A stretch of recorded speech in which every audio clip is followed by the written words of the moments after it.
जी बहुत जल्द तीसरी बार देश के प्रधानमंत्री पद की शपथ लेंगे। पूरा एनडीए एकजुट होकर इस सरकार को 5 साल तक मजबूती से चलाने का काम करेगा। नीतीश जी गंभीर राजनीतिक नेता हैं, देश को दिशा देने वाले नेता हैं। नीतीश जी ने जो फैसला लिया इंडिया को छोड़ने का, उनके फैसले से ही प्रेरित होकर लोकदल अगली पार्टी थी जिसने इंडिया को छोड़ के एनडीए का साथ आए हम। नीतीश जी से हम सीखने का उम्मीद करते हैं, मुझे और मौका मिलेगा, अवसर मिलेगा, साथ काम करेंगे। बीजेपी को तो लोगों ने नकारा है। बहुमत क्या है, 240 232 पर अटक गए हैं, तो यहाँ वहां से लेकर बनाना चाहते हैं, कोशिश करने को। पूरा देश में एनडीए 293 सीट जीता है। नरेंद्र मोदी जी फिर से देश के प्रधानमंत्री बने। ये मोदी जी को पूरी तरह जितनी मेजोरिटी के लिए सांसद लगते हैं, संख्या लगती है, उतनी पूरी हो चुकी है, उससे ज्यादा है। और एनडीए की सरकार मोदी जी के नेतृत्व में बनेगी। सभी साथी जो एनडीए के हैं वो इधर उधर जाएगा नहीं, अफवाह फैलाई जा रही है। लेकिन एनडीए के जो पार्टनर है, जो नीतीश कुमार जी है, चंद्रबाबू नायडू जी है और बाकी की जो छोटी मोटी पार्टियां सब है, ये सभी पार्टियां मतलब मोदी जी के ऊपर विश्वास रखकर आगे बढ़ने वाले हैं।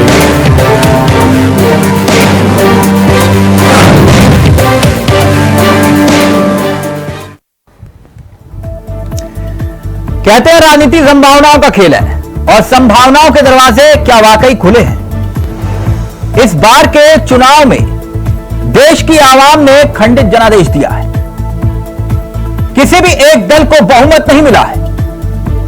सबसे बड़ी पार्टी बीजेपी है जिसके पास 240 सीटें हैं। बाकी पूरे इंडिया गठबंधन के पास 234 सीटें हैं।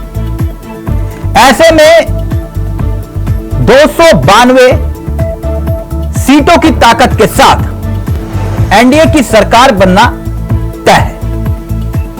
देश के प्रधानमंत्री पहुंचे राष्ट्रपति भवन, राष्ट्रपति को अपना इस्तीफा सौंपा और नई सरकार के गठन तक कार्यवाहक प्रधानमंत्री बने रहेंगे। यह तय हुआ, यह प्रक्रिया है। बाकायदा एनडीए की बैठक हुई और एनडीए की बैठक में एक बार फिर से प्रक्रिया के मुताबिक उन्हें नेता चुन लिया गया। अब तक और उससे पहले तक क्या इंडिया गठबंधन मुगालते में था कि सरकार बनाने की कोशिश में जोड़ तोड़ की संभावनाओं को तलाशा जा रहा था? कांग्रेस के नेता सरकार बनाने की कोशिशें करना चाहते थे और क्या वाकई में आगे भी की जाएगी? तेजस्वी भी कह चुके हैं सरकार बनाने की कोशिश करेंगे। वैसे अपने चाचा के साथ यानी नीतीश कुमार के साथ एक ही प्लेन से दिल्ली पहुंचने की तस्वीरें भी आई। उद्धव ठाकरे की पार्टी तो राहुल गांधी को पीएम बनाने का ख्वाब भी देख रही है, लेकिन यह तब तक संभव नहीं है जब तक बीजेपी को छोड़कर पूरा इंडिया खेमे में देश के दूसरे तमाम सांसद ना आ जाएं। ऐसे में यह सिर्फ अभी तक ख्याली पुलाव ही लग रहा था। लेकिन अब आते हैं मूलतः खबर पर। खबर यह है कि दिल्ली में पीएम आवास पर एनडीए की बैठक हुई और एनडीए की बैठक करीब 1 घंटे तक चली। गठबंधन की मीटिंग में चंद्रबाबू नायडू, नीतीश कुमार और एनडीए के तमाम सहयोगी मौजूद रहे। महाराष्ट्र के सीएम एकनाथ शिंदे वो भी साथ थे।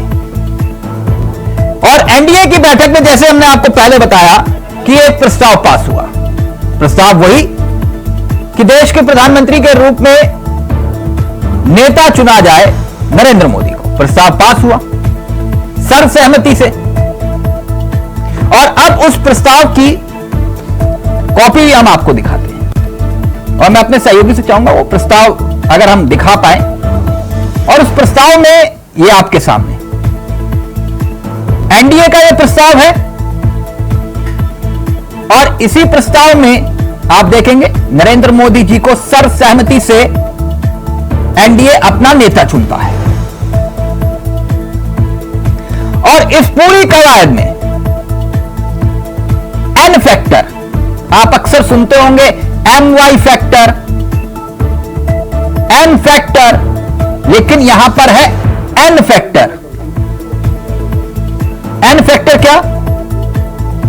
नीतीश और नायडू, चंद्रबाबू नायडू, ये हो गए एन फैक्टर, जो एन फैक्टर यानी कि मोदी फैक्टर को सहयोग करेंगे।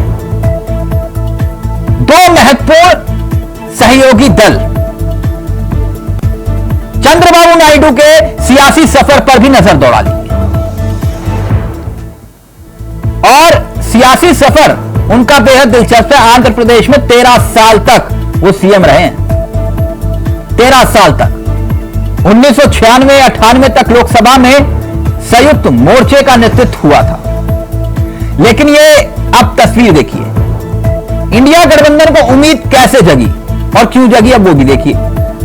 उम्मीद ये है, जो आप आंकड़ा देख रहे होंगे, गठबंधन की सीटें 230, इंडिया गठबंधन प्लस, इस हिसाब से जो जादुई आंकड़ा है 272, 272 को पार करने के लिए उस आंकड़े के मुताबिक अभी सहयोगियों की दरकार है। और टीडीपी 16, जेडीयू 15, ये साथ भी आ जाते हैं। जैसे कि आप देख रहे होंगे, कांग्रेस 90 के आसपास, plus minus, Sapa, TMC, DMK, TDP और जेडीयू साथ भी आ जाते हैं, तब भी सरकार बनाना असंभव दिखाई देता है जब तक निर्दलीय या अन्य साथ नहीं आ जाते। तो यह बहुत महत्वपूर्ण हो जाता है कि नायडू और नीतीश कुमार साथ इंडिया गठबंधन के आएंगे तो आएंगे क्यों। वैसे भी अब मसला यहां यह तक आ गया है कि तारीख मुकर्रर हो रही है, क्योंकि 42 चाहिए। अगर इस आंकड़े के हिसाब से देखें तो 42 सांसद और चाहिए, और टीडीपी और जेडीयू को मिलाकर भी यह मुश्किल दिखाई देता है। तो आज इसी मुद्दे पर करेंगे बात। हमारे साथ जुड़ेंगे मेहमान और समझेंगे कि आखिरकार सियासत के इस खेल का फसाना क्या है। कुछ अंदर की खबरें और कुछ बाहर की तस्वीरें। अंदर की खबर क्या है, बहुत दिलचस्प है, उस पर भी होगी आज चर्चा। हमारे साथ जुड़ेंगे मेहमान। कुछ राजनीतिक बयान जो पुराने भी हैं और नए भी हैं, लेकिन ये दो एन फैक्टर के बहुत हिमायती हैं।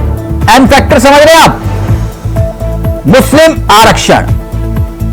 अब सियासत इसी के इर्द गिर्द घूमने वाली है देश की, लेकिन कुछ राजनीतिक बयान और फिर सीधा रुख करेंगे अपने मेहमानों की तरफ। 5 सीटें हम लोग लड़े, 5 सीटें हम लोग जीते। ये कहीं ना कहीं लोक जनशक्ति पार्टी रामविलास के लिए एक बड़ी जीत है। गठबंधन के और मेरे प्रधानमंत्री जी के विश्वास पर हम लोग खरा उतरे और मैं इसके लिए बिहार की जनता का मैं आभार प्रकट करता हूँ। मेरे प्रधानमंत्री जी बहुत जल्द तीसरी बार देश के प्रधानमंत्री पद की शपथ लेंगे। पूरा एनडीए एकजुट होकर इस सरकार को 5 साल तक मजबूती से चलाने का काम करेगा। सभा के सदन में भी तो एक ही उस पर बैठते हैं सब लोग, इनका बातों का कोई अर्थ नहीं होता। नीतीश जी गंभीर राजनीतिक नेता हैं, देश को दिशा देने वाले नेता हैं, और नीतीश जी ने जब फैसला लिया इंडिया को छोड़ने का, उनके फैसले से ही प्रेरित होकर लोकदल अगली पार्टी थी जिसने इंडिया को छोड़ के एनडीए का साथ आए हम। तो नीतीश जी से हम सीखने का हम उम्मीद करते हैं, मुझे और मौका मिलेगा, अवसर मिलेगा, साथ काम करेंगे इंडिया। बीजेपी को तो लोगों ने नकारा है, बहुमत कहाँ है, 240, 232 पर अटक गए हैं। तो यहाँ वहां से लेकर बनाना चाहते हैं, कोशिश करने दो। 292 सीट देश के यशस्वी प्रधानमंत्री आदरणीय नरेंद्र मोदी जी के नेतृत्व में, नीतीश कुमार जी के नेतृत्व में बिहार की पूरी एनडीए पूरा देश में एनडीए 292 सीट जीता है। नरेंद्र मोदी जी फिर से देश के प्रधानमंत्री बने। कि मोदी जी को पूरी तरह जितनी मेजोरिटी के लिए सांसद लगते हैं, संख्या लगती है, उतनी पूरी हो चुकी है, उससे ज्यादा है। और एनडीए की सरकार मोदी जी के नेतृत्व में बनेगी। उनका मैं अभिनंदन करता हूं और उनको आज मैं समर्थन देने यहाँ पर आया हूं। मुझे लगता है कि डेट के बारे में मुझे कोई पता नहीं है, लेकिन जिस तरह रुझान आई है और जो मैंडेट है, मैंडेट जो है हम स्वीकारते हैं। अपोजिशन को भी अच्छी सीटें मिली है और माननीय नरेंद्र मोदी जी के नेतृत्व में एनडीए को सरकार बनाने का भी मतलब जो जिम्मेदारी है, ये जिम्मेदारी लोगों ने हमारे ऊपर दे दी है।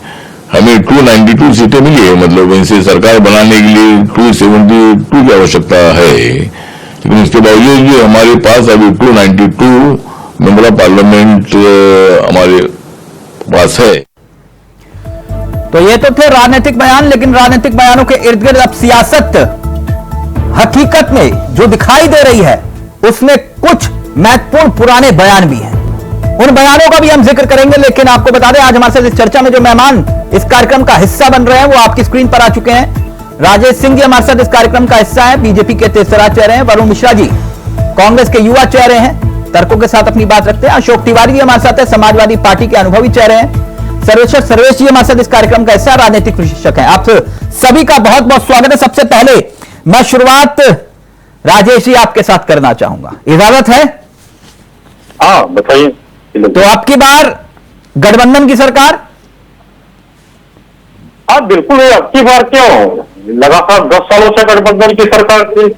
एनडीए लगातार 10 सालों से सत्ता में है, अब आगे भी सत्ता में रहेगी। कितनी जनादेश जो मिला है, जो जनता जनार्दन है, तो जनता जनार्दन ने आदरणीय प्रधानमंत्री एनडीए की सरकार रही। थोड़ा सा मार्गदर्शन करेंगे, इन 10 सालों में एनडीए की कितनी बैठकें हुई, जरा देश को बताइए।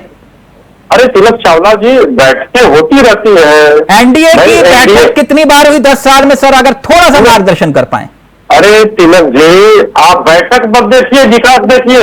अच्छा विकास देखिए, विकास कितना हुआ है? 370 तलाक का फैसला इन्हीं बैठकों के आधार पर हुआ था एनडीए की। अरे ये बताइए कि 370 का जो फैसला था समाप्त करने का, एनडीए के किस घटक दल ने इसका विरोध किया? तो फिर आपने कश्मीर में चुनाव क्यों नहीं लड़ा? तो अरे कश्मीर में चुनाव हमने लड़ा कि नहीं लड़ा, लेकिन जो कश्मीर में कहते थे कि हमारी जागीरदारी चलती है, उनकी क्या दशा हो गई कश्मीर में? लेकिन फिर आपको तो चुनाव लड़ना चाहिए था, कश्मीर में नहीं लड़ना चाहिए था। अरे तिलक जी, हम बता रहे हैं ना जी कि कश्मीर में जो कहते थे हमारी बकौती है, उससे क्या हाल हो गया? सारे लोग चुनाव हार गए। तो आप देखिए ना 370 धारा को, आप तो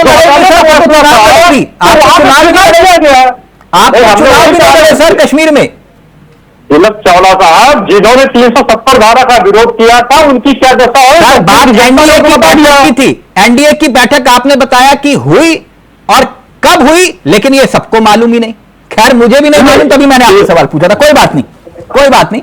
लेकिन एक बात, जो आंकड़े सामने आए हैं वो आंकड़े आप भी देख रहे हैं और हम भी देख रहे हैं। इन आंकड़ों के आधार पर गठबंधन की सरकार बन रही है, यह भी तय है। लेकिन पूरे देश को बताइए, ये यू टर्न बाबू के साथ आपके पूरे 5 साल कैसे चलेंगे? यू टर्न बाबू मतलब समझ रहे हैं ना, चंद्र बाबू और नीतीश बाबू, ये दोनों यू टर्न बाबू है, मैंने नहीं आप लोगों ने कहा। तो ये यू टर्न बाबुओं के साथ आप सरकार 5 साल कैसे चलाएंगे? जैसे तिलक चावला साहब, सबसे पहली बात तो ये है कि आप ये बताइए कि ये जो हमारा गठबंधन है, ऐसा तो है नहीं कि चुनाव के बाद हमारा गठबंधन हुआ। भाई चुनाव के पहले हमारा गठबंधन है। नहीं, चुनाव से पहले की बात कर रहा हूं सर। इन्हें यू टर्न बाबू आप लोगों ने कहा, दोनों। मुझे पूरा जवाब देने दीजिए ना सर। मैंने तिलक चावला साहब ये कहा कि गठबंधन के बाद ही हम चुनाव मैदान में गए और जनता जनार्दन ने हमें जनादेश दिया है कि तीसरी बार मोदी जी के नेतृत्व में हैट्रिक लेकर के हम आए हैं और हम सरकार से बनाने जा रहे हैं। जनता जनार्दन ने मोदी जी की गारंटी पे मोहर बनाया है। सर मोदी जी की गारंटी अब कैसे पूरी होगी मोदी जी की गारंटी? बिल्कुल पूरी होगी। जो विकास के कार्य हो रहे हैं राजेश, और जो भ्रष्टाचार है जो चाबुक आदौली प्रधानमंत्री जी ने चलाया था वो रुकने वाला मेरे सवाल को एक बात घुमा नहीं रहा। जिस नायडू जी ने जिन नायडू जी के सहारे आप गठबंधन की सरकार चलाने की बात कर रहे हैं, उन्होंने आतंकवादी, गद्दार, नमक हराम इन शब्दों का इस्तेमाल माननीय देश के प्रधानमंत्री जी के लिए किया। यही थे नायडू जी। जैसे ये बताइए सर। भाई 1975 में जब इमरजेंसी लगा था तो यही लालू जी और यही जो समाजवादी पार्टी के जो मुखिया रहे 1975 में कहां चले गए? आपसे मैं आपको एग्जाम्पल दे रहा हूँ ना। सर बताइए, इस तरह लेना पड़ेगा। आतंकवादी जैसे शब्द का इस्तेमाल किया। मैं वही आपको एग्जाम्पल दे रहा हूँ ना कि ऐसे शब्दों का इस्तेमाल देश के प्रधानमंत्री के लिए किया उन्होंने। अरे तिलक जी हमारी पूरे जवाब तो सुनिए। आप जवाब नहीं दे रहे थे, प्रश्न के जवाब तो सुनिए, क्वेश्चन तो रखिए सर। मैंने कहा कि जब इमरजेंसी में पूरा जनता पार्टी की जो सरकार बनी थी, जनता पार्टी में कितने घटक दल थे? सारे लोग कांग्रेस के खिलाफ थे। आज लोग कांग्रेस के साथ हैं तो ये भी प्रश्न बनता है ना, तो कांग्रेस का साथ कब छोड़ेंगे? आप बिल्कुल निश्चित रहिए, सरकार जैसे 10 सालों में काम किया उससे बहुत तेजी से काम करने जा रही है। हमारे गद्दार, धोखेबाज इन शब्दों से नवाजा। इतना ही नहीं, एक बयान आपको याद होगा, देश के प्रधानमंत्री ने कुछ वक्त पहले जब नायडू जी के साथ आपने कहा ना गठबंधन नहीं हुआ था, तब आपने कहा था कि कैसे अपने ससुर स्वर्गीय एनटी रामाराव जी की पीठ में छुरा भोंकने का काम चंद्रबाबू नायडू ने किया। मंच से कहा आप लोगों ने कि इन्होंने अपने ससुर की पीठ में छुरा घोंपा, कहा था कि नहीं?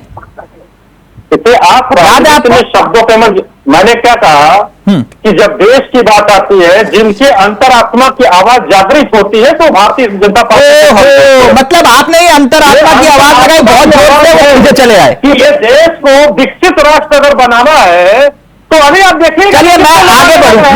एक सर विकसित राष्ट्र राजेश एक छोटा फिर मैं आगे बढ़ूं। हाँ 5 सेकंड। तिलक साहब अभी हमको 303 सांसदों का समर्थन प्राप्त है और आप आगे देखते जाइएगा, जिनके भी अंतरात्मा की आवाज जागृत होगी, राष्ट्रवाद की भावना जिनके अंदर जागृत होगी, वो सारे लोग एनडीए गठबंधन के साथ आने वाले। अच्छा, तो मतलब 400 पार कर लेंगे अंतरात्मा की आवाज से। अरे आप देखते तो रहिए, हमने कहा था कि इतनी विकसित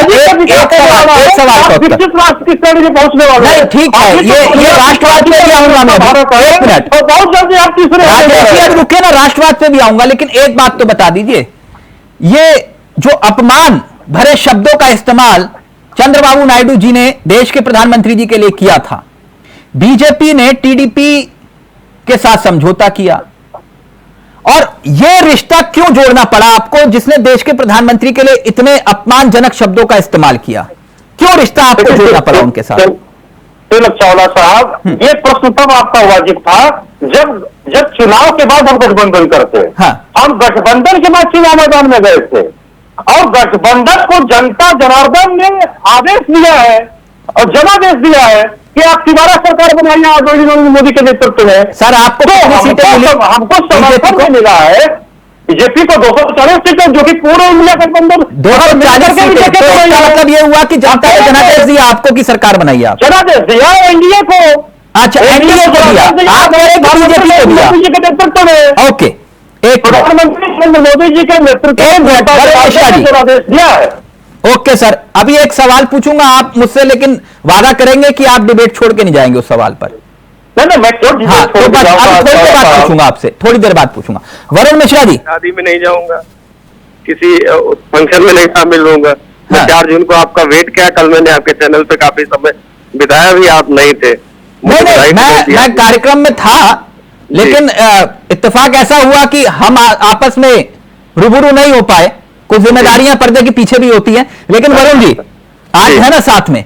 हाँ बिल्कुल। हाँ, तो ऊपर वाले का शुक्र है। लेकिन एक बात मैं जानना चाह रहा था वरुण जी, ये जो आपके नेता अभी भी ख्याली पुलाव पका रहे हैं, सपने देख रहे हैं, हसीन सपने देखने भी चाहिए, ये समर्थन पत्र दे चुके हैं साहब जी। प्रस्ताव भी देखा होगा आपने, मैंने थोड़ी देर पहले दिखाया था जी।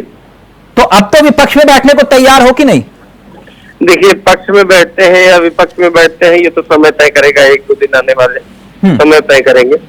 राजेश जी अभी जब बात कर रहे थे, जिनकी आप बात कर रहे थे, यू टर्न और कौन से चाचा, मेरे दिमाग पे थोड़ा सा नहीं आ रहा, पलटू राम, राइट, पलटू राम जैसे शब्दों का। तो पलटू राम जब है तो हमें कोई बहुत विशेष चिंता नहीं है। रात में कौन सा काम हो जाए, अगले घंटे कौन कहाँ रहे, ये तो कहा ही नहीं जा सकता। आज मैंने प्रोफेसर धनोज जी की 4 लाइन तैयार की थी, लेकिन वो आए नहीं, मैं उनको सुनाता फिर में, जिस तरह उस दिन 400 पार की बात उनसे हो रही थी, लेकिन वो नहीं है। मैंने तो आपकी बार विपक्ष में बैठने को तैयार। अरे विपक्ष में बैठने में क्या बुराई है भाई? तो मैं वही बैठ लेंगे विपक्ष में। आपके नेता फिर किस आधार पे कह रहे थे कि हम सरकार बना सकते हैं? हम अभी भी कह रहे हैं, हम अभी मायूस नहीं, अभी सरकार बन सकती है। आंकड़ा समझाएंगे मुझे आप? जिन लोगों की आप बात कर रहे हैं उनके देश में कोई भी काम राजनीति में वर्तमान परिप्रेक्ष्य में। अच्छा, तो राजनीति संभावनाओं का खेल है, तो एन फैक्टर का जिक्र कर रहे हैं आप, नायडू और नीतीश जी का एन फैक्टर। तो वो आपके साथ आ भी गए तो तब भी मिश्रा जी, लेकिन आपके आंकड़े तब भी पूरे नहीं हो रहे हैं। मिश्रा जी का ऑडियो प्लीज। कैसे कहते वो तो हमारे नेतृत्व तय करेगा। और मिश्रा जी आपका ऑडियो प्रॉब्लम कर रहा है, प्लीज कनेक्ट करिएगा दोबारा से प्लीज। मैं एक बात, तिवारी जी मेरी आवाज आ रही है आपको? जी जी तिवारी जी कैसे हैं आप? एकदम फिट एंड फाइन, बिल्कुल मस्त है। बिल्कुल मस्त है, बिल्कुल होना भी चाहिए। लेकिन एक बात है, खुले मन से इस बात को स्वीकारना भी चाहिए। जी, मैंने हमेशा कहा कि चुनाव जितवाने वाला ही नेता होता है। जी, अखिलेश यादव ने 2012 के बाद, क्योंकि गद्दी मुलायम सिंह यादव जी ने सौंपी थी, तब से लेकर आज 2024, अब अखिलेश यादव नेताजी बन गए। जी, अब उन्होंने, क्योंकि चुनाव जितवाने की भूमिका में आए और उन्होंने चुनाव जितवाया, तो अखिलेश नेता बन गए, नेताजी बन गए। जी, है कि नहीं? लेकिन ये जो आंकड़ों का खेल हो रहा है, जिसका जिक्र वरुण मिश्रा जी कर रहे थे, आप इत्तेफाक रखते हैं कि यह संभव है?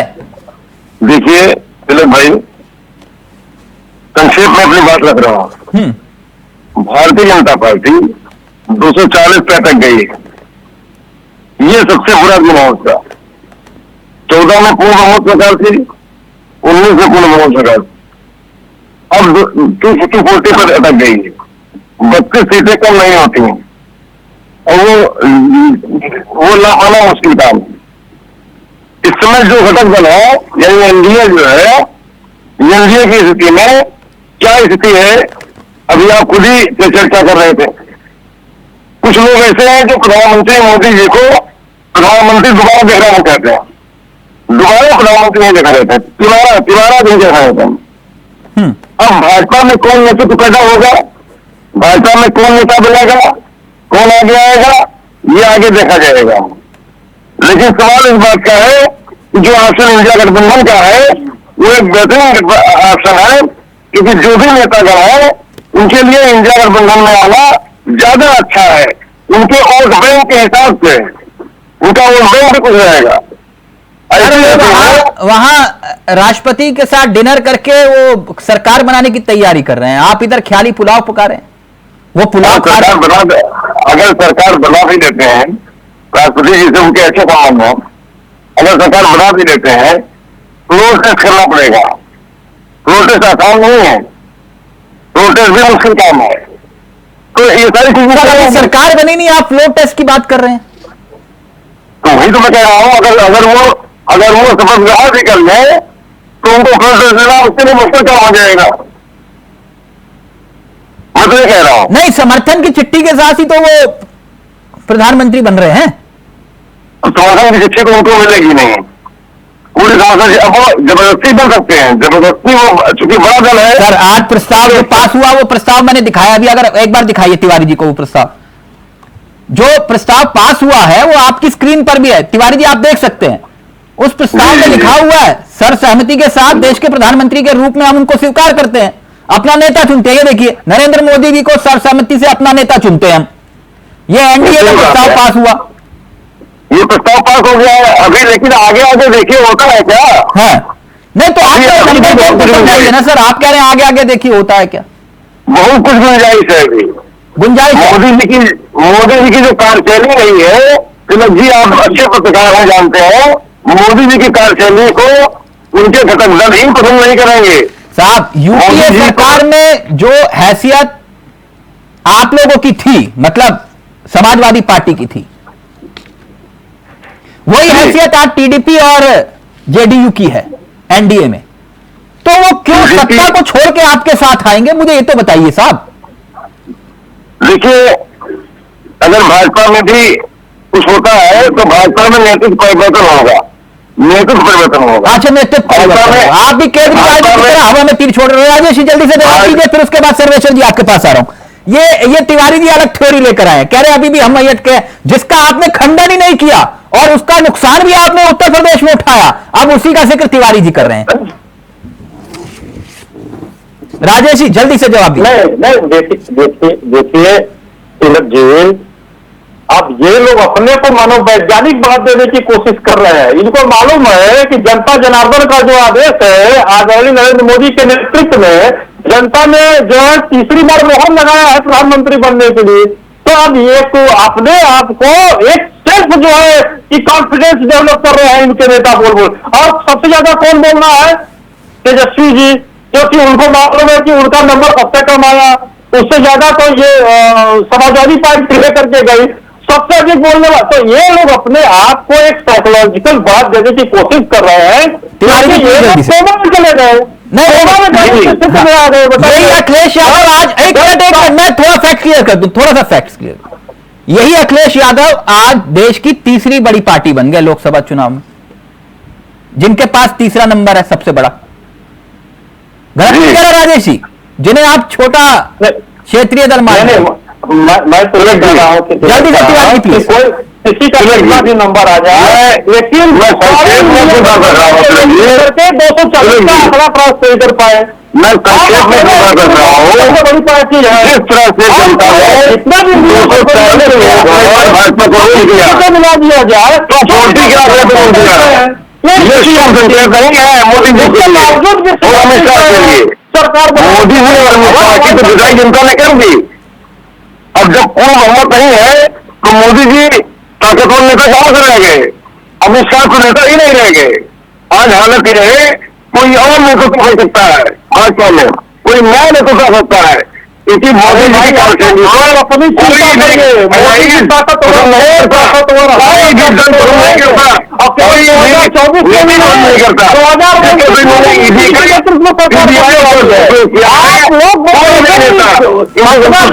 सीमा पेट पर रहिए। सर्वेश्वर बात करते रहिए। राजेश एक मिनट सर्वेश्वर जी को कार्यक्रम में लाऊं जरा, एक मिनट, बहुत देर से जनता ने इस हालत में कर दिया है इनको, फिर भी इनका अहंकार नहीं जा रहा है, बोलने की हालत नहीं जा रही है। तिवारी जी एक मिनट, तिवारी जी एक मिनट, सर्वेश्वर जी का ऑडियो रहेगा। सर्वेश्वर जी, तो अब की बार गठबंधन की सरकार कितना आसान, कितना मुश्किल? ये देखिए, इसमें परेशानी क्या है? 2014 से एनडीए की है, आप कह रहे थे बैठक नहीं हुआ, ये नहीं हुआ, लेकिन एक भी घटक दल क्यों बोला क्या? 2019 के कुछ पलों के लिए नीतीश कुमार गए, ठीक है, पलटी बाबू का उससे है, मान लो 12 सांसद लेके वो निकल भी जाते हैं और चंद्रबाबू नायडू इंटैक्ट रहते हैं तो भी तो एनडीए की सरकार है। और अगर ये दोनों भी चले जाएं 234 वालों के पास, फिर भी उनके पास 262 सीटें होती है, तो वो कहां से लेके आएंगे वो? आप मुझे बताइए ना। तो तोड़ जोड़, अगर ये तोड़ जोड़ करेंगे तो जो इस वन में माहिर है वो ऐसे ही बैठा रहेगा। देखिए, समाजवादी पार्टी जो है अच्छा प्रदर्शन की है, इसमें कोई दो राय नहीं है, तो उनको अपने प्रदर्शन पे 34 एमपी लेके प्रधानमंत्री बन जाना चाहिए अखिलेश यादव को, या 4 एमपी लेके तेजस्वी यादव को एमपी बनना चाहिए। आपको पता है तेजस्वी यादव का वोट प्रतिशत कितना है तिलक जी? 22% है बिहार में, और रामविलास पासवान, चिराग पासवान का वोट प्रतिशत कितना है? जाते हैं 6% में 5 सीटें निकाला है वहां पे। असम में बीजेपी का मत प्रतिशत कितना है सर? बीजेपी का जो मत प्रतिशत है जो स्विंग हुआ 2 से 2.5%, और उनकी जो वहां कांग्रेस का मत प्रतिशत असम में बीजेपी से ज्यादा है। असम में ज्यादा है ना, सीट किसकी निकली? प्रतिशत कितना गिरा है सर? सीट किसकी कितनी निकली है मुझे बताइए ना। आप अभी मत प्रतिशत की बात करें तो मैं मत प्रतिशत की बात कर रहा हूं। पार्टियों ने मिलकर चुनाव लड़ा, 234 पे रुक गए, और एक पार्टी 240 लेके आई है। बीजेपी को अपने आंकलन करना पड़ेगा, इसमें कोई दो राय नहीं है कि बीजेपी की स्ट्रेटेजी पूरी फेल हुई है। बीजेपी जितनी मजबूत थी पहले उसमें कमी आई है, जहां 303 थे वहां से ये 240 पे अटके, तो इसमें कोई दो राय नहीं है। लेकिन जो चीजें हो रही है, मत प्रतिशत की बातें, चाहे नंबर गेम हो रहा है, आपने एम फैक्टर की बात की।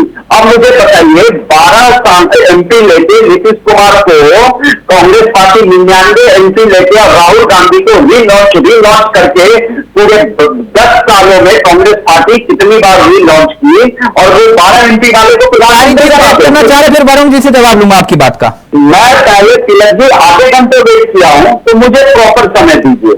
सर्वेश्वर पूरा दे रहा हूं सर, आप ही की बात तो आगे लेकर जा रहा हूं, आप ही तो जवाब देंगे। नहीं, आप मेरी बात पूरा होने ही नहीं दे रहे हैं। रही बात चंद्रबाबू नायडू जी की, चंद्रबाबू नायडू जी बनवास में थे आंध्र प्रदेश के, उनको अच्छा खासा वहां पे लैंडस्लाइड विक्ट्री मिली है। क्या इंडिया अलायंस उनको प्रधानमंत्री पद दे देंगे? प्रधानमंत्री पद भी दे दिए हैं, तो 16 उधर से आ गया। अब मुझे बताइए 12 नीतीश कुमार जी लेके क्यों जाएंगे इंडियन अलायंस में? क्योंकि प्रधानमंत्री तो चंद्रबाबू नायडू बन गए, तो नीतीश बाबू तो प्रधानमंत्री का सपना देख के इंडिया अलायंस ज्वाइन किए थे।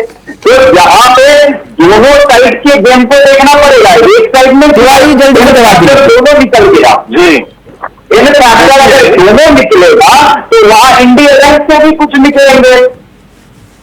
देखिए तिलक भाई, जैसा कि अभी आप कह रहे थे, देखिए ये 240 का नंबर बहुत बड़ा कमाल कर रहा है। जब 2 बार भाजपा की सर्वा सरकार वो बहुमत की थी, तब ये जोर तोड़ के महाराष्ट्र के हासिल थे। अमित शाह जिस तरह के कहे जाते थे, जहां चाहते सरकार गिराते थे, जहां चाहते सरकार बनाते थे। आज ये कमजोर हालत में खड़े हैं, हाथ बंधे हुए हैं।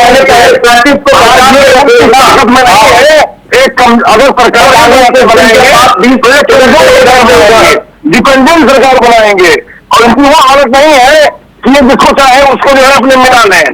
अब ये बिल्कुल हाथ बन गए हैं, इनके हाथ ऐसे बन गए हैं जैसे कि मतलब जो है जनता देख रही है, जनता ने बांध दिया। खुश है आप जी? हाँ, इसीलिए आप देखिए मोदी जी कमजोर है, क्लास में मोदी जी खत्म होता है, मोदी बच्चे मोदी जी के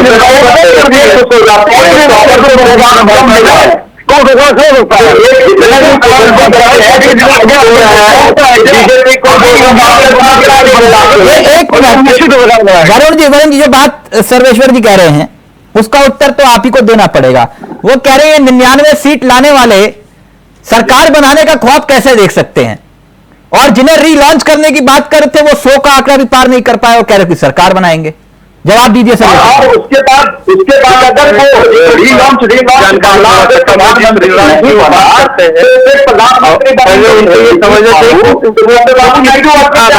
बात कह रहे हैं।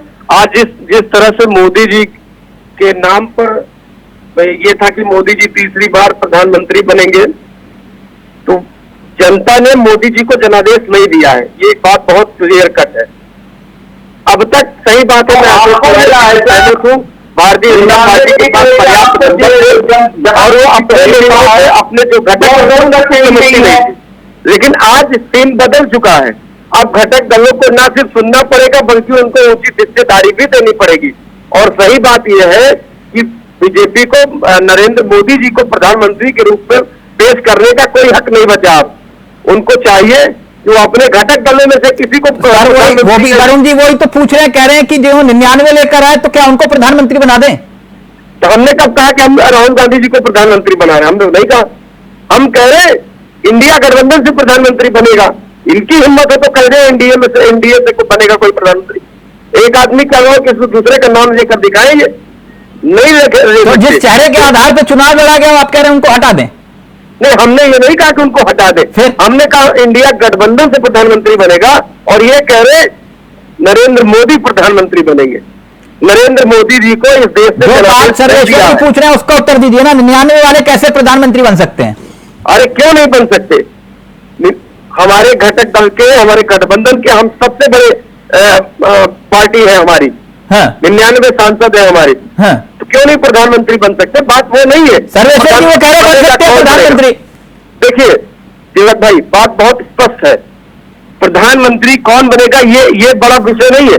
नरेंद्र मोदी जी नहीं बनेंगे, ये बहुत बड़ा विषय है। नहीं नहीं नहीं, आप थोड़ी ना तय कर दोगे भाई, वो उनके घर का मसला उन्होंने तय कर लिया, उनके नेता है। आप मोदी जी करेंगे? सर्वेश्वर जी उनके घर के मसले से ज्यादा ये देश का मसला है, और देश की जनता ने नरेंद्र मोदी जी को जनादेश नहीं दिया है, वो विश्वास खो चुके हैं। लगातार काउंटिंग में पीछे रहे, अयोध्या से हार गए, और अयोध्या ही नहीं, भगवान राम के चरण जहां जहां पड़े, अयोध्या से चित्रकूट तक, अयोध्या, अंबेडकर नगर, सुल्तानपुर, प्रतापगढ़, कौशाम्बी, सर्वेश्वर जी सब हारे हैं ये। सर्वेश्वर कह रहे हैं कि 99 वाले भी प्रधानमंत्री बन सकते हैं।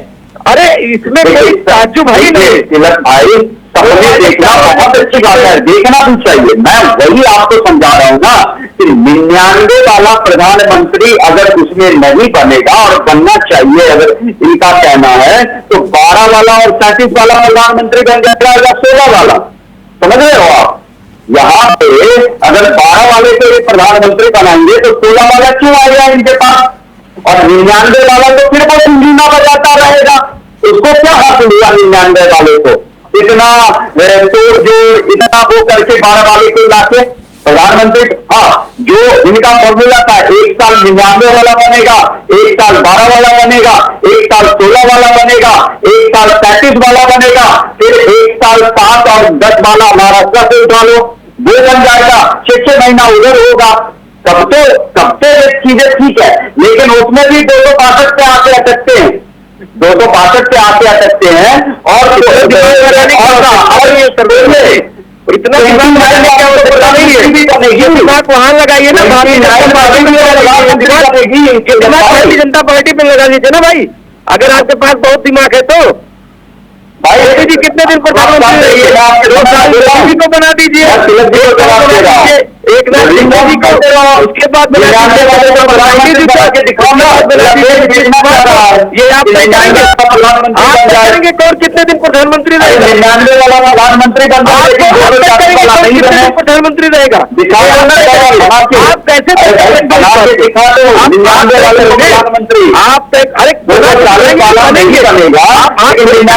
आप अरे आप भविष्यवक्ता नहीं है, आप भविष्यवक्ता नहीं, आप ये तय नहीं करेंगे कौन कितने दिन प्रधानमंत्री रहेगा।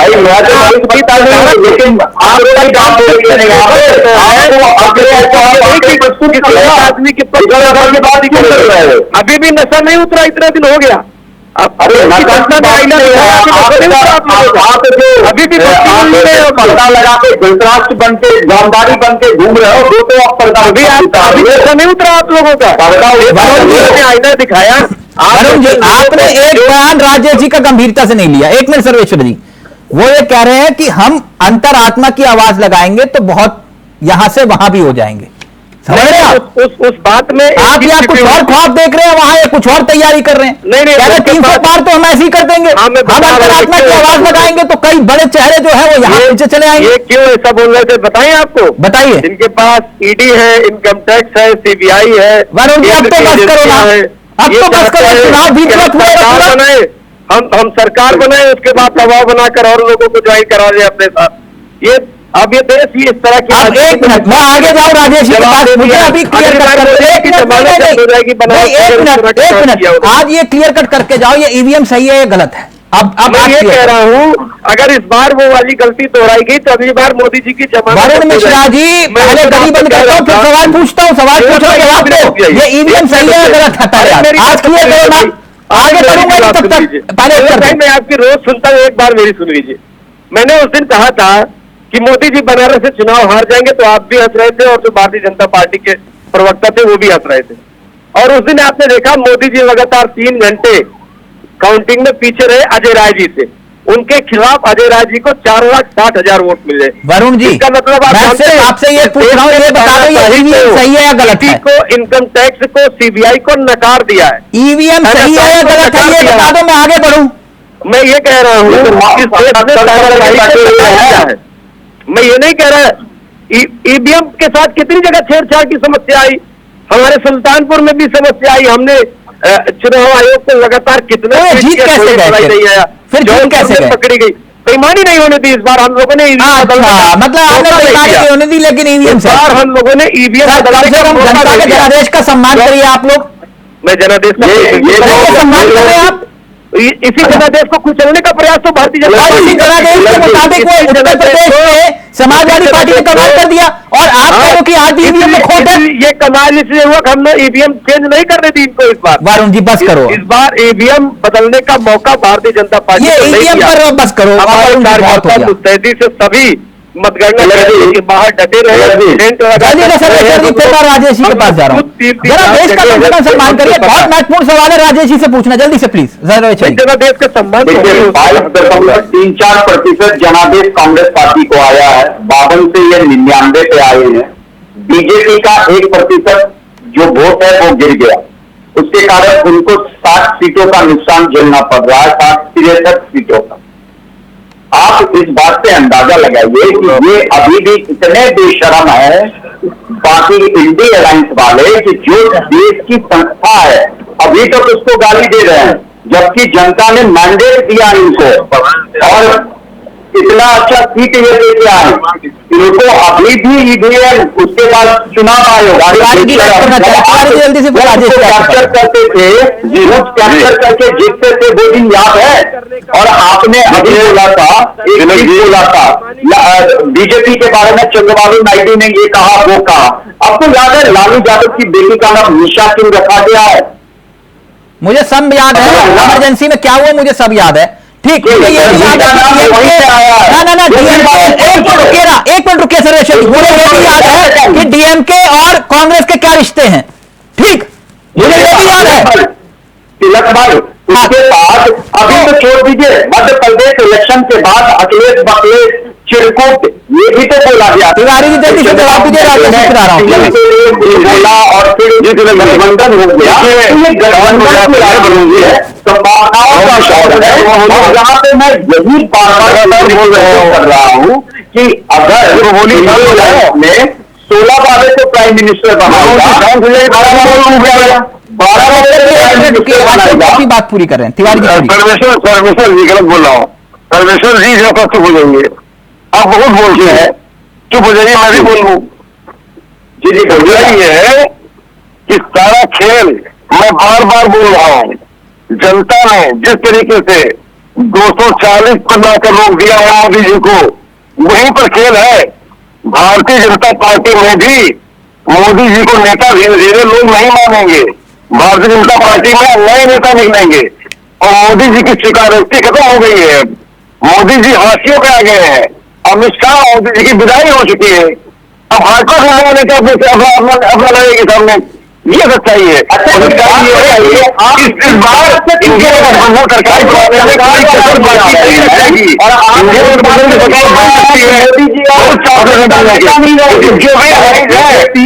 के एनडीए में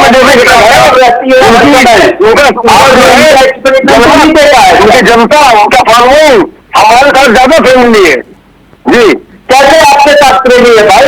आप एक राज्य में सीट लेके आ गए हो, बीजेपी को राज्य में केरला जैसे एमपी लेके आ रहे हैं, तेलंगाना में एमपी सीट आ गए, फिर भी आप एक मिनट रुकिए, एक मिनट, बहुत महत्वपूर्ण विषय है। एक मिनट, अब सबका ऑडियो नीचे रहेगा और राजेश जी का ऑडियो रहेगा, क्योंकि राजेश जी को बहुत देर से वेट कर रहे हैं, अब उनको पूरा वक्त मिलेगा। सर्वेश्वर जी आपको पूरा वक्त मिला ना? हाँ, ये तिलक चावला की गारंटी है, जो यहां बैठे हैं पैनल में, उसको पूरा वक्त मिलेगा। राजेश जी की अब बारी है। राजेश जी आवाज आ रही है ना मेरी सर? हाँ बताइए। हाँ, पहले आपको प्रॉमिस करना होगा कि आप डिबेट छोड़ के नहीं जाएंगे, सवाल तभी पूछूंगा। अरे नहीं तिलक नहीं जाएंगे। हमने कब हम कभी गए क्या? नहीं, कई नेता बोलते हैं कि ऑडियो नहीं आ रहा, ऑडियो फिर चला जाता है। नहीं, हम क्यों डिबेट छोड़ करके जाएंगे? हाँ, एक मिनट सर, एक मिनट। आप लोग सरकार बना रहे, एक मिनट आ रहा हूं सर। के लिए समर्पित है। नहीं सर, मैं उसी राष्ट्रवाद पे आ रहा हूँ, बिल्कुल सही पकड़े आप, मैं उसी राष्ट्रवाद पे आ रहा हूँ। क्यों डिबेट छोड़ करके? नहीं, मैं उसी राष्ट्रवाद पे आ रहा हूँ, उसी राष्ट्रवाद पे आ रहा हूँ। आपने इस पूरे कैंपेन में चुनाव के वक्त सबने एक बयान सुना होगा।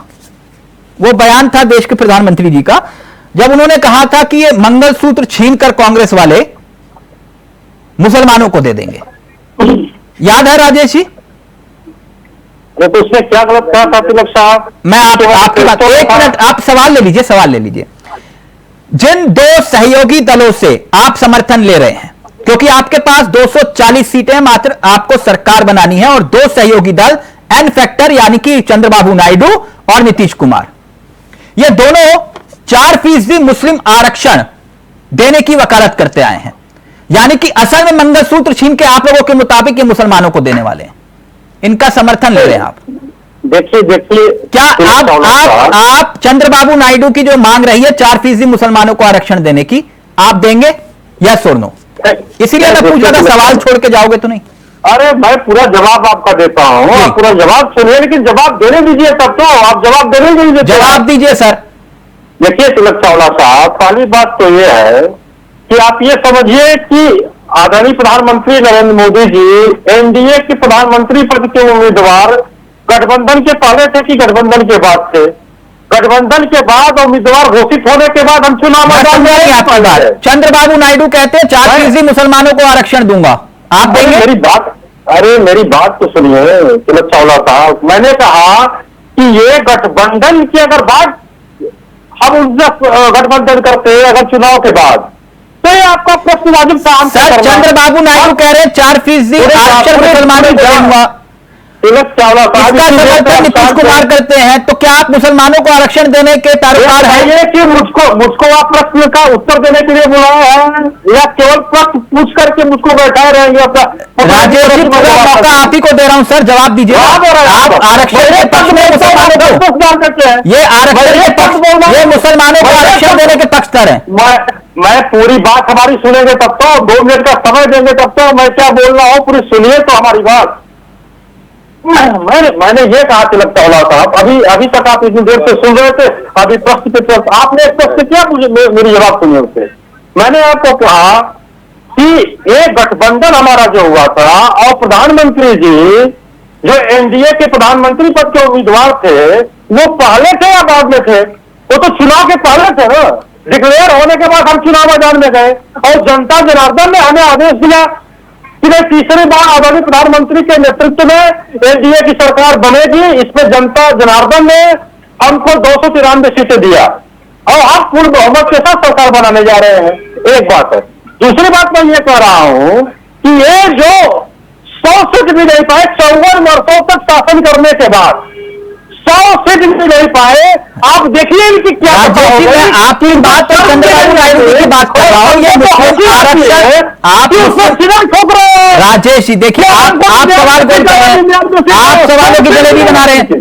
मैंने आपसे सिर्फ ये पूछा सर, सीधी सीधी बात करिए ना, मैं सीधा सवाल कर रहा हूँ आपसे कि आप मुस्लिम आरक्षण के पक्ष में हैं, चंद्रबाबू नायडू हैं? नहीं, क्यों पक्ष में रहूंगा?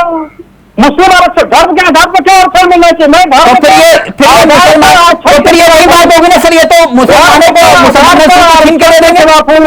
आप ही के शब्द की बात कर रहे हैं।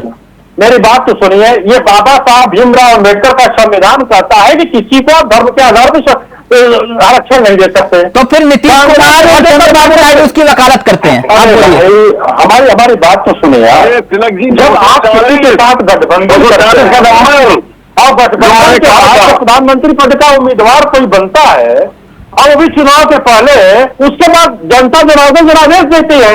सर, जनादेश में आज आपको जरूरत है चंद्रबाबू नायडू और नीतीश जी की, दोनों मुस्लिम आरक्षण के तारोकार हैं। मैं आपसे पूछ रहा हूँ, मेरी बात ये सुनिए तिलक चावला साहब, ये बताइए कि एनडीए का मैनिफेस्टो आपने पढ़ा क्या? एनडीए का मैनिफेस्टो निकला, ऐसा नहीं है सर। कांग्रेस का मैनिफेस्टो पढ़ा मैंने, जहां पर कहीं लिखा कि मुसलमानों मंदिर मुसलमानों को दे देंगे। मैं आपसे कह रहा हूं कि ये बोल रहे हैं कि मुस्लिम आरक्षण वाली बात। मेरी बात सुनिए, आपने एनडीए का मैनिफेस्टो पढ़ा कि नहीं पढ़ा? एनडीए ने मैनिफेस्टो निकाला हुआ है चुनाव के पहले, ऐसा नहीं कि चुनाव के बाद निकाला है। चुनाव के पहले बाकायदे एनडीए का मैनिफेस्टो आया हुआ है और उसी के आधार पर अब बहुत जल्दी दुनिया का तीसरी आर्थिक महाशक्ति बनने जा रहे हैं। सर मैं आपसे पूछ रहा हूं, मुस्लिम आरक्षण के कारोबार है या नहीं? आप कह रहे हैं कि हम तीसरी अर्थव्यवस्था बन जाएंगे? तीसरी अर्थव्यवस्था बनने जा रहे हैं, मैंने कहा। तो और एनडीए ने बाकायदा ये बताइए कि उस मैनिफेस्टो में है क्या कहीं पे कि धर्म के आधार पर हमारे क्षण देंगे? तो आप नहीं देंगे धर्म के आधार पर? बिल्कुल नहीं देंगे। कौन कहता है कि धर्म के आधार पर? अगर मेरे समर्थन वापस ले लिया बिल्कुल नहीं। बाबा साहब अम्बेडकर के संविधान के खिलाफ जो भी शब्द होगा उसको बिल्कुल मैं करता हूँ। बाबा साहब अम्बेडकर के संविधान के खिलाफ कांग्रेस जा रही है, हम नहीं जा रहे हैं। और उन्होंने जनता को बरगलाने का काम किया। एक बात मैं बता रहा हूँ, हमारी वोट परसेंटेज 1% कम नहीं होगा। आप जल्दी फाइनल कमेंट तिवारी जी, पहले आप तिवारी जी जवाब दीजिए, आप उनकी बातें धर्म के आधार पर राजनीति तो ये करते हैं, हम थोड़ी ना करते धर्म के आधार पर राजनीति। तिवारी जी पहले जवाब देंगे, फिर सर्वेश्वर जी के पास जाऊंगा। देखिए ये क्या करते हैं, ये देश जान गया है, देश पहचान गया है, अयोध्या वाले जान गए हैं, उत्तर प्रदेश वाले जान गए हैं, कभी तो उनको हराया है, कभी तो उनको इनकी औकात दिखाई है। आज ये 240 पर है, इनको समर्थन देने वाला कोई नहीं मिलेगा, मोदी को समर्थन देने वाला मिलेगा सरकार कोई विचार करेगा नहीं, कोई समर्थन नहीं करने वाला है। और भाजपा की सरकार बनेगी बराबर नहीं आएगा, क्योंकि इनके अब मैं सर्वेश्वर जी के पास जा रहा हूं, लेकिन तिवारी जी मतलब आप लोग भी गजब करते हो, हार के भी जश्न मना रहे हो। मतलब गजब खिलाड़ी आप लोग भी कह रहे कि खुश इस बात पे है कि प्रधानमंत्री 240 सीटें लेकर आए। पिछले 10 प्रधानमंत्री को वोट दिया, अपने घर में आग लगी है, पड़ोसी के घर में आग लगी है, उस पर आप जश्न मना रहे हो। नरेंद्र मोदी जी की ताकत हो गई यार। एक मिनट, सर्वेश्वर जी का ऑडियो रहेगा।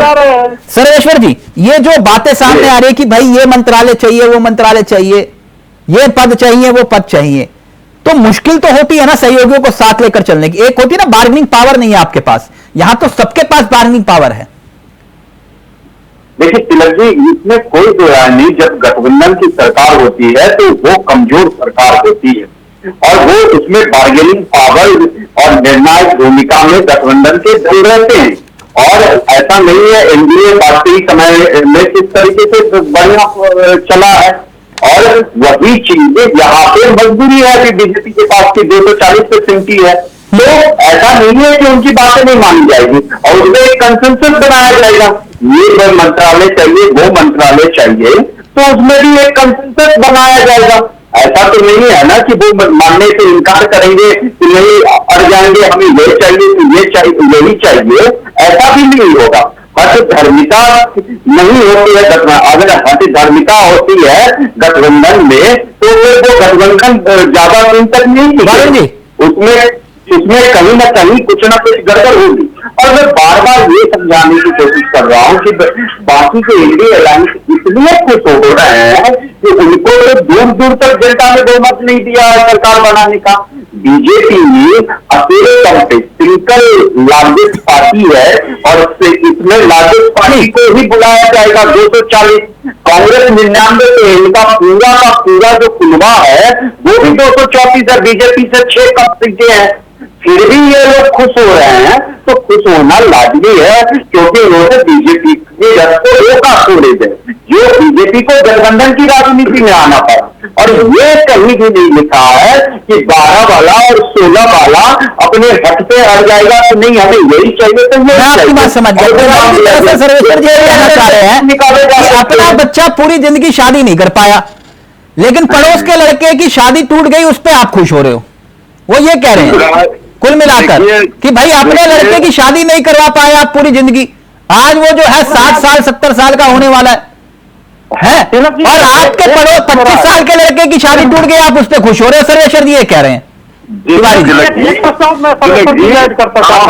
को अच्छी तरह समझते हैं तिलक जी आज क्या खोया है नरेंद्र मोदी ने?